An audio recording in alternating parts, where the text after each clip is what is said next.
তার কাছে কোনো প্রুফ নেই। সে নওশাদ সিদ্দিকীর উপরে যে আরোপ এনেছে যে বিজেপির কাছ থেকে 30 কোটি টাকা নিয়েছে, এটা তো তাকে প্রমাণ দিতে হবে। এই ভেড়ার ব্যাপারী অর্থাৎ দীপক ব্যাপারী কে, এর ব্যাকগ্রাউন্ড সম্পর্কে জানা হয়ে গেছে। ভেড়া ব্যাপারী ইনি বর্তমানে চটি চাটে। এই চটি চাটার কথা বাংলার মানুষ কেউ নেয়। এই ভেড়া ব্যাপারীকে বলছি, তুমি যত বড়ই দুজুধান হও না কেন, নওশাদ সিদ্দিকীর পিছনে লাগবে এসো না। আমি আপনাদের মাধ্যমে বলছি ওই ভেড়া ব্যাপারীকে, ফল কিন্তু ভালো হবে না। এই ভেড়া ব্যাপারীকে বলছি, এই চটি চাটা ব্যাপারীকে বলছি, ঘরের থেকে বার হতে দেবো না। ভাইরাল হচ্ছে যে নওশাদ সিদ্দিকী বিজেপির কাছ থেকে 30 কোটি টাকা নিয়েছে। একেবারে এই খবরটা প্রথমেই ভাইরাল করছে যে একটা ইউটিউবার সাংবাদিক দীপক ব্যাপারী। কি বলবেন, সত্যি কি নওশাদ সিদ্দিকী তাহলে 30 কোটি টাকা নিয়েছে? দেখুন, প্রথমেই বলবো নওশাদ সিদ্দিকী ভাইজান এই সমস্ত ভেড়ার ব্যাপারীদের চারানাও দাম দেয় না, কোনো মূল্যায়ন করে না। যখন ভাঙড়ের অবজারভার, ক্যানিংয়ের বিধায়ক, নটোরিয়াস ক্রিমিনাল শওকত মোল্লা যখন তিনি তার মঞ্চে দাঁড়িয়ে এই কথাটা বলল, তারপরেই নওশাদ সিদ্দিকী ভাইজান সঙ্গে সঙ্গে ব্যাংশাল কোর্টে গিয়ে মানহানির মামলা ঠুকে দিল। কারণ একটা এমএলএ হচ্ছে law maker, law and order তারা তৈরি করে, তারা বিধানসভায় যায়। সেই বিধানসভার একজন এমএলএ, তার কাছে কোনো প্রুফ নেই। সে নওশাদ সিদ্দিকীর উপরে যে আরোপ এনেছে যে বিজেপির কাছ থেকে 30 কোটি টাকা নিয়েছে, এটা তো তাকে প্রমাণ দিতে হবে। তার প্রমাণ নেই, সে কথাটা বলেছে, এর প্রমাণ তো দিতে হবে। নওশাদ সিদ্দিকী কখন, কিভাবে, কার কাছ থেকে কত টাকা নিয়েছে, এবং 500 টাকার নোট কি 1000 টাকার নোট ড্রাফে নিয়েছে কি চেকে নিয়েছে কি ক্যাশ নিয়েছে, এই জবাব তো শওকত মোল্লাকে দিতেই হবে ব্যাংশাল কোর্টে।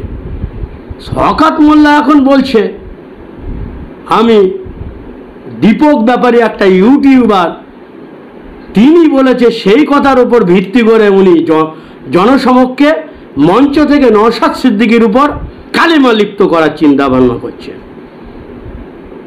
এই ভেড়ার ব্যাপারী অর্থাৎ দীপক ব্যাপারী কে, এর ব্যাকগ্রাউন্ড সম্পর্কে জানা হয়ে গেছে সব।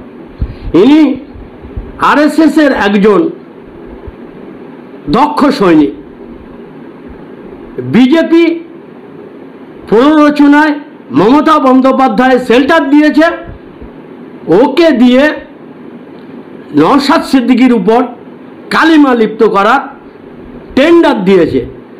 এই ভেড়া ব্যাপারী ইনি বর্তমানে চটি চাটে। এই চটি চাটার কথা বাংলার মানুষ কেউ নেয় না। ইনি মুসলিমদের মাসিয়া হওয়ার চিন্তা ভাবনা নিয়েছে। নওশাদ সিদ্দিকী কেন মুসলিমদের মাসিয়া হবে? আজকে যখন এই প্রেক্ষাপটে দাঁড়িয়ে ইন্ডিয়ান সেকুলার ফ্রন্টের যে দলটা প্রতিষ্ঠিত হয়েছে আব্বাস সিদ্দিকী ভাইজানের নেতৃত্বে এবং তার চেয়ারম্যান নওশাদ সিদ্দিকী, তিনি ভাঙড়ের একজন জনপ্রতিনিধি। সেই নওশাদ সিদ্দিকীর মিটিংয়ে যখন লাখ লাখ মানুষের ভিড় হচ্ছে, কারণ নওশাদ সিদ্দিকী সত্যের কথা বলে, সাম্যের কথা বলে। এই বাংলায় যে খুন, ধর্ষণ, রাহাজানি চলছে প্রত্যেকটা মুহূর্তে, সেই অন্যায়ের বিরুদ্ধে কথা বলে, হিন্দু মুসলিম ভ্রাতৃত্বের কথা বলে। কারণ ডেমোক্রেসির দেশ আমার এই ভারতবর্ষ, সর্বজাতিকে নিয়ে এই ভারতবর্ষ, সম্প্রীতির বাংলা। এই বাংলায় সম্প্রীতিটাকে নষ্ট করতে চাইছে যারা, তাদের বিরুদ্ধে এই নওশাদ সিদ্দিকী রুখে দাঁড়ায়। যুব সমাজের, নারী সমাজের যে করুণ দশা চলছে, কর্মহীন তারা, তাদের কর্মের দিশার কথা বলে। এই মমতা বন্দ্যোপাধ্যায়ের বুকে জ্বলনি ধরে গেছে। কারণ 294টা এই বাংলায় এমএলএ, বিজেপি 77টা এমএলএ, যে বিজেপির এমএলএগুলো এবং বর্তমান পশ্চিমবাংলার বিরোধী দলনেতা শুভেন্দু অধিকারী এই মমতা বন্দ্যোপাধ্যায়কে কুরুচিকর মন্তব্য করে এবং তার দলকে, তখন মুখ্যমন্ত্রী মমতা বন্দ্যোপাধ্যায়ের চোখে নেভা পড়ে যায়। তখন দীপক ব্যাপারী অর্থাৎ এই ভেড়ার ব্যাপারী, তখন তিনি দেখতে পায় না। শওকত মোল্লা তখন তিনি দেখতে পায় না। আর সাম্যের কথা, সত্যের কথা যখন বলে, এই নওশাদ সিদ্দিকীকে দমাতে হবে, কারণ নওশাদ সিদ্দিকীর দিকে বাংলার মানুষের, যুব সমাজ, নারী সমাজের যে ঢল নেমেছে, সেই ঢল দেখে নওশাদ সিদ্দিকীর সেই লাখো লাখো জনতা দেখে এদের ঘুম হারাম হয়ে যাচ্ছে। বিশেষ করে এই চটি চেটে খায় এই ভেড়ার ব্যাপারী, এর ব্যবসা বন্ধ হয়ে যাবে, এর খাওয়া হবে না, কারণ ইনি তো চটি চেটেই এনার সংসার চলে। ওই পয়সায় এই ভেড়ার ব্যাপারী তার বউ বাচ্চার মুখে আহাত তুলে দেয়। আর যখন সত্যের কথা বলছে, ন্যায়ের কথা বলছে, মানুষ যখন নওশাদ সিদ্দিকীর দিকে যাচ্ছে, মমতা বন্দ্যোপাধ্যায়ের চেয়াটা তখন খালি হয়ে যাচ্ছে, তৃণমূল থেকে মানুষ মুখ সরিয়ে নিচ্ছে। তাই নওশাদ সিদ্দিকীকে কালিমা লিপ্ত করতে হবে। এই সমস্ত দালাল দিয়ে তৃণমূল কংগ্রেস নওশাদ সিদ্দিকীকে কালিমা লিপ্ত করতে চাইছে। বাংলার মানুষ ওটা নেবে না। নওশাদ সিদ্দিকী একটা ব্র্যান্ড, তিনি একটা স্বাধীনতা সংগ্রামী ঘরের ছেলে, তিনি একটা পীর পরিবারের ছেলে, এটা বাংলার মানুষ জানে। বাংলার মানুষ নওশাদ সিদ্দিকীকে, আব্বাস সিদ্দিকীকে বাংলার মানুষ তার হৃদয়ের মণি কোঠায় জায়গা দিয়ে রেখেছে। এই জায়গা কোনো ভেড়ার ব্যাপারী, কোনো নটোরিয়াস ক্রিমিনাল, কোনো মুখোশধারী মুখ্যমন্ত্রী মমতা বন্দ্যোপাধ্যায়ের প্ররোচনায় বাংলার মানুষ ভুলবে না। বাংলার মানুষ যন্ত্রণায় আছে, তারা দিশেহারা, তাদের হাতে কর্ম নেই। ভিন রাজ্যে গিয়ে তারা মার খাচ্ছে। বিজেপি শাসিত রাজ্যে, এই বিজেপি একটা নরখাদক দল, আরএসএস এর তৈরি, সেই নাগপুরের মাল। এই নরেন্দ্র মোদী, অমিত শাহ, তাদের স্টেটে যে বাংলার মানুষ যখন কাজে যাচ্ছে, বাংলা ভাষা তাদের সহ্য হয় না, অথচ সেই বাংলায় এসে তারা ভোট চায়। এই বাংলায় তাদের সুবিধা করে দিচ্ছে এই মুখ্যমন্ত্রী মমতা বন্দ্যোপাধ্যায়। এই যে বিজেপি আর তৃণমূলের এই যে যোগ সাজস, এদের যে বাইনারি, এটা বাংলার মানুষ, হিন্দু, মুসলিম, শিখ, খ্রিস্টান সমস্ত সম্প্রদায়ের মানুষ জেনে গেছে। অতএব এই দুই বিজেমূলকে বাংলা ছাড়া করার জন্য বাংলার মানুষ প্রত্যেকটা মুহূর্তে প্রস্তুত, সংঘবদ্ধ হচ্ছে, একত্রিত হচ্ছে। তাই এদের জ্বলন ধরে যাচ্ছে। নওশাদ সিদ্দিকীকে আটকাতে হবে। পারবে না, পারবে না। আমি এই ভেড়া ব্যাপারীকে বলছি, তুমি যত বড়ই দুজুদান হও না কেন, নওশাদ সিদ্দিকীর পিছনে লাগবে এসো না। আমি আপনাদের মাধ্যমে বলছি ওই ভেড়া ব্যাপারীকে,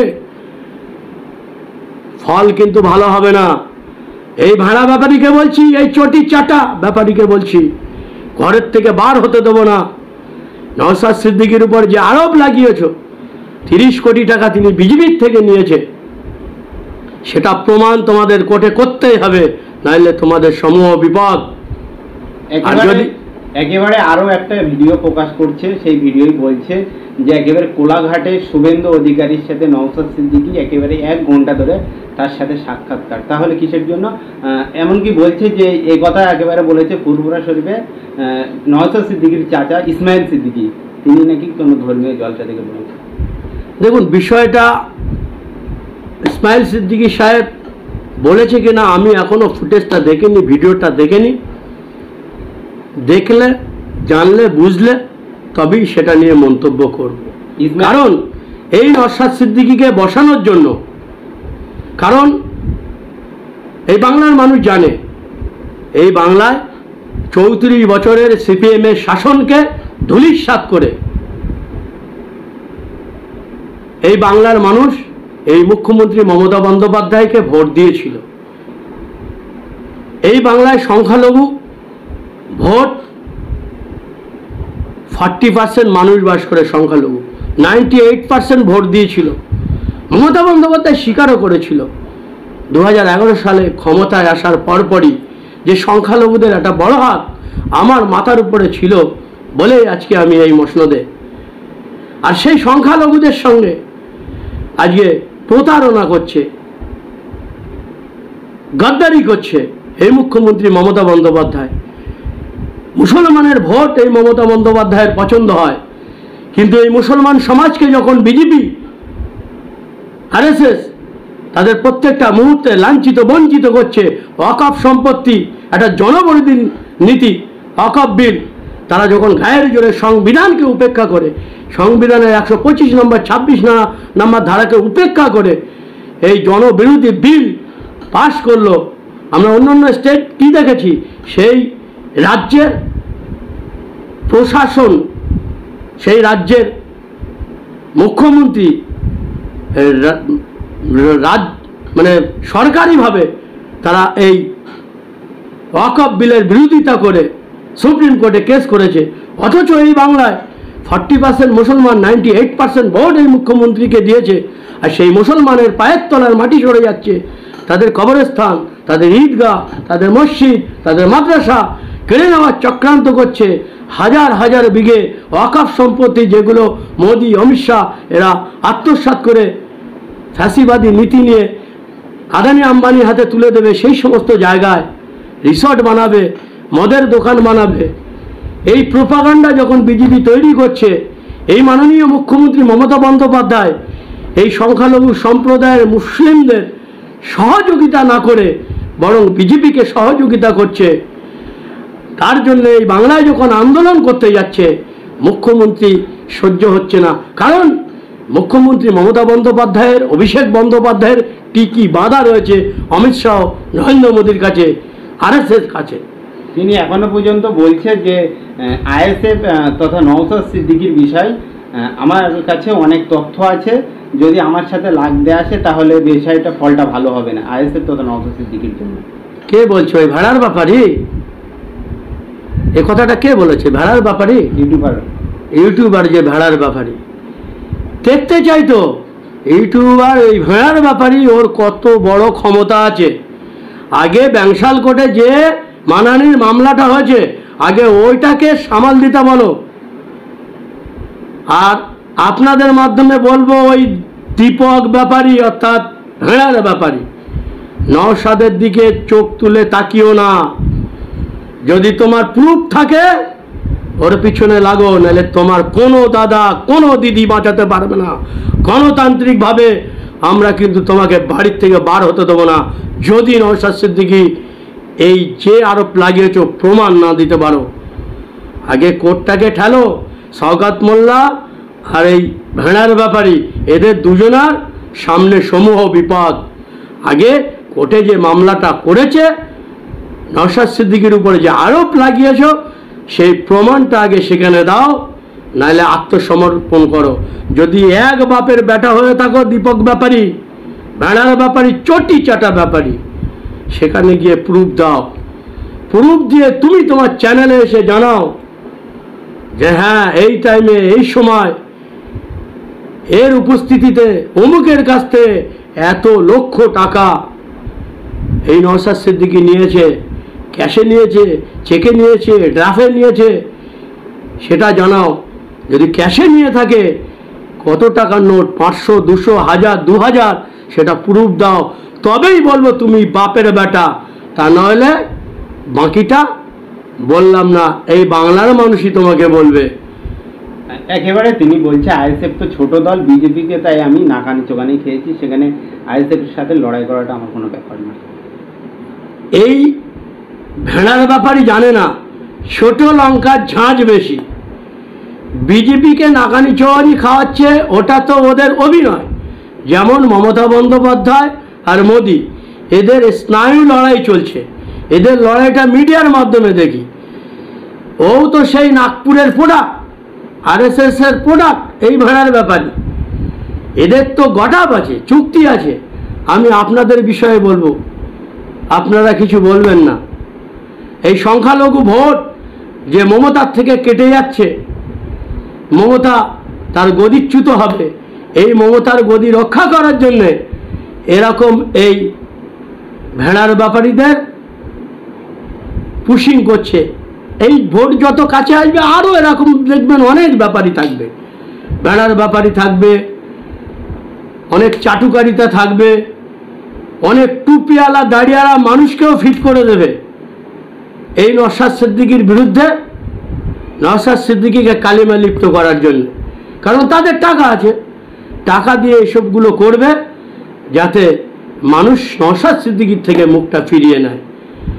কিন্তু কোথায় নেতাজি আর কোথায় পেঁয়াজি? নওশাদ সিদ্দিকী কোথায়? মমতা বন্দ্যোপাধ্যায় কোথায়? ভেড়ার ব্যাপারী কোথায়? আর নটোরিয়াস ক্রিমিনাল কোথায়? এবং সেই ভাইপো যিনি বলেছিল আমার 1 টাকার দুর্নীতি দেখালে আমি 3 রাস্তার মোড়ে দড়ি দিয়ে ফাঁসির মঞ্চ করে নিজেই ঝুলব, সম্পূর্ণ ভাওতাবাজি কথা। আমি আপনাদের বলছি, এই বাংলায়, এই ভারতবর্ষের যে ল আছে, যে আইন আছে, আপনি যদি হাজারো দোষী করেন, আপনি মনে করলাম বিশাল একটা ক্রিমিনাল, আপনি যদি স্বইচ্ছায় মরতে যান, প্রশাসন যদি জানে আপনাকে মরতে দেবে না, এটা রাইট নেই, অধিকার নেই। অতএব ও জানে আমার নামে তো দুর্নীতি আছে, আর দুর্নীতি বাড়ালে আমি যখন নিজে ফাঁসির মঞ্চ বলে গলায় দড়ি দিতে যাব, প্রশাসন এসে আমাকে বাধা দেবে। অতএব মরা আর আমার হবে না। এটাও একটা ধাপ্পাবাজি, এটাও একটা মুখোশধারী কথাবার্তা। তো এদের পায়ের তলার মাটি সরে গেছে। তৃণমূল কংগ্রেসের সঙ্গে মানুষ নেই, কিছু কারাপ্টেড প্রশাসন, পুলিশ দিয়ে আর ক্যাডার বাহিনী দিয়ে এতদিন ভোটে জিতে এসেছে। মানুষের ভোটাধিকার মানুষকে এরা প্রয়োগ করতে দেয়নি, কারণ এরা মানুষকে বিশ্বাস করে না। মানুষ তার ভোট সে দিতে পারলে জানে তৃণমূল কংগ্রেসকে ভোট দেবে না, কারণ তৃণমূল কংগ্রেস এতটাই উন্নয়ন করেছে এই বাংলায়, বাংলা জুড়ে দেখতে পাচ্ছি তৃণমূল নেতাদের ধরছে, দেখে দেখে মারছে, তাড়িয়ে তাড়িয়ে মারছে। আমরা তো দেখতে পাচ্ছি বিভিন্ন মানে কি বলবো আর কি, বিভিন্ন ব্লকে, বিভিন্ন মানে জায়গায় আমরা দেখতে পাচ্ছি চাকরি দিয়েছে টাকা নিয়ে, আজকে সেই তাদের বাড়িতে মানুষ ছুটে যাচ্ছে, তৃণমূল কংগ্রেসের নেতার বাড়ির গোষ্ঠী শুদ্ধ পেটাচ্ছে, আমরা দেখতে পাচ্ছি। তো এটা শুরু হয়ে গেছে। আমরা যেটা শ্রীলঙ্কায় দেখেছি, আমরা যেটা বাংলাদেশে দেখেছি, আমরা যেটা রিসেন্ট নেপালে দেখলাম, তার প্রস্তুতি বাংলাতেও শুরু হয়ে গেছে। বাংলার প্রত্যেকটা জায়গায় তৃণমূল কংগ্রেসকে তাড়া করছে, লিডারদের তাড়া করছে। এতটাই উন্নয়ন করেছে, মানুষ উন্নয়নে দিশাহারা হয়ে উন্নয়নকারীদের তাড়া করছে। এই ট্রেন্ডিংটা চলছে, আরও বৃহত্তর আকার নেবে, আপনারা দেখে নেবেন। এই তৃণমূল কংগ্রেসকে, এই বিজেমূলকে এই বাংলার মসনচ্যুত করে বঙ্গোপসাগরে বাংলার মানুষ 2026-এ ফেলবে। জোটবদ্ধ হচ্ছে হিন্দু মুসলিম সমস্ত সম্প্রদায়ের মানুষ, তারা জোটবদ্ধ হচ্ছে, তারা একতা হচ্ছে 2026-এ এদেরকে ডাস্টবিনে ফেলে দেওয়া। Thank you.